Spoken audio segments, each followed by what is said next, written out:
آپ دیکھ رہے ہیں کہ یہ پھر کوشش کر رہے ہیں کہ ہنگ پارلیمنٹ آئے، اپنے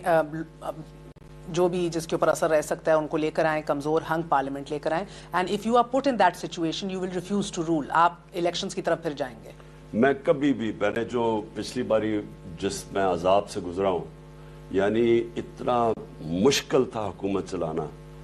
کیونکہ ہم سارا وقت شروع میں جب ہماری حکومت آئی تو میری ایک اسمپشن تھی، میں پہلے آپ کو بتا دوں، میری اسمپشن یہ تھی کہ جو اسٹیبلشمنٹ ہے ملک کی، اس کا اور میرا انٹرسٹ ایک ہی ہے۔ میں یہ سمجھتا تھا کہ کیونکہ میرا تو کوئی باہر پراپرٹیز نہیں ہے، میں نے تو کوئی چوری نہیں کر کے، میری تو کوئی فیکٹریاں نہیں بنانے آیا تھا، میں تو کوئی منی لانڈرنگ نہیں کرنے آیا تھا، میں تو باہر کمائی کر کے سارا پیسہ میرا پاکستان میں یہ اسیوم کرتا تھا کہ ہماری اسٹیبلشمنٹ کا بھی یہی انٹرسٹ ہے، کیونکہ وہ اگر ملک نیچے جاتا ہے تو سب سے پہلے نقصان تو اسٹیبلشمنٹ میں ہوگا۔ اب سری لنکا کو آئی ایم ایف نے حکم دیا ہے کہ اپنی فوج آدھی کرو، پہلے 30% کم کرو اور آدھی کرو، تب وہ مدد کریں گے ان کی۔ مصر کے اندر، ایجپٹ کے اندر آئی ایم ایف نے ان کو کہا ہے کہ اپنی فوج کی ساری فضول خرچیاں کم کرو، کیونکہ جب آپ کمزور ہوتے ہیں تو جو آپ کو پھر قرضے دیتا ہے وہ پھر آپ کو حکم دیتا ہے کیا کر۔ میں نے یہ جب 7 مہینے پہلے کہا تھا کہ آخر میں وہ ہمارے ان ایسٹس کے اوپر آئیں گے جو پاکستان کو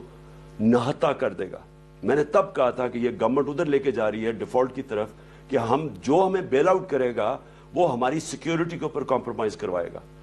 سری لنکا میں اور مصر میں شروع ہو گیا کام۔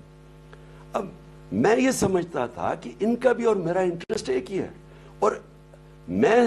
پہلے دن سے سمجھ رہا تھا کہ رول آف لا جب تک اسٹیبلش نہیں کرتے، میری پارٹی کا نام انصاف کی تحریک تھا جو 26 سال پہلے شروع کی۔ انصاف کا مطلب یہ ہے کہ قانون کے نیچے سب کو لے کے آؤ، وہ معاشرہ اٹھتا ہی تب ہے۔ سارے جو امیر ملک ہیں ساروں کے اندر رول آف لا ہے، سارے غریب ملک ہیں جنگل کا قانون ہے، ایسا ہی ہے۔ مگر تو مجھے شروع میں یہ فیلنگ ہوئی جنرل باجوہ سے کہ وہ بھی میرے ساتھ متفق ہیں، وہ بھی کہہ رہے ہیں کہ ہاں ہمیں احتساب کرنا ہے۔ یہ لوگ جو 30 سال سے ملک، ان کے پرانے کیسز تھے سارے، ہمارے ہوتے تو نہیں کیس بنے تھے، کیس تو سارے پرانے تھے، ان کو امپلیمنٹ کروانا چاہیے۔ جب تک اب اوپر کے لوگ جنہوں نے اربوں روپیہ پاور میں بیٹھ کے چوری کیا ہے، جب تک اب ان کا احتساب نہیں کروائیں گے، وہ نیچے تک کبھی بھی میسج نہیں جائے گی کرپشن کی، اینٹی کرپشن کی۔ میں یہ سمجھتا گیا، مجھے جیسے ایکسٹینشن دی جنرل مشرف کو، باجوہ صاحب، جنرل باجوہ کو جب ایکسٹینشن دی، اس کے بعد ایک اور باجوہ نظر آ گئے، وہ بات شروع ہو گیا این آر او کی، وہ آ گئے جی اکنامکس کے اوپر زور دیں، آپ یہ احتساب پہ زور نہ دیں۔ تو وہ جو، اگر مجھے یہ پہلے پتا ہوتا کہ انہیں یہ کرنا ہے، میں کبھی گورنمنٹ نہ لیتا، میں پہلے کہتا الیکشن کرواؤ، اگر تو اچھا مینڈیٹ آتا تب آتا ہو، نہیں تو کوئی فائدہ نہیں حکومت کرنے کا، جبکہ آپ ہر کے محرون منت ہیں۔ آپ اقتدار کی طاقت کسی اور کے پاس ہے، ذمہ داری آپ کی ہے، گالیاں ہمیں پڑ رہی ہیں ہر روز، ہمارے پاس کیپیسٹی تھی نہیں ملک ٹھیک کرنے کی، کیونکہ ہم امپاورڈ نہیں تھے۔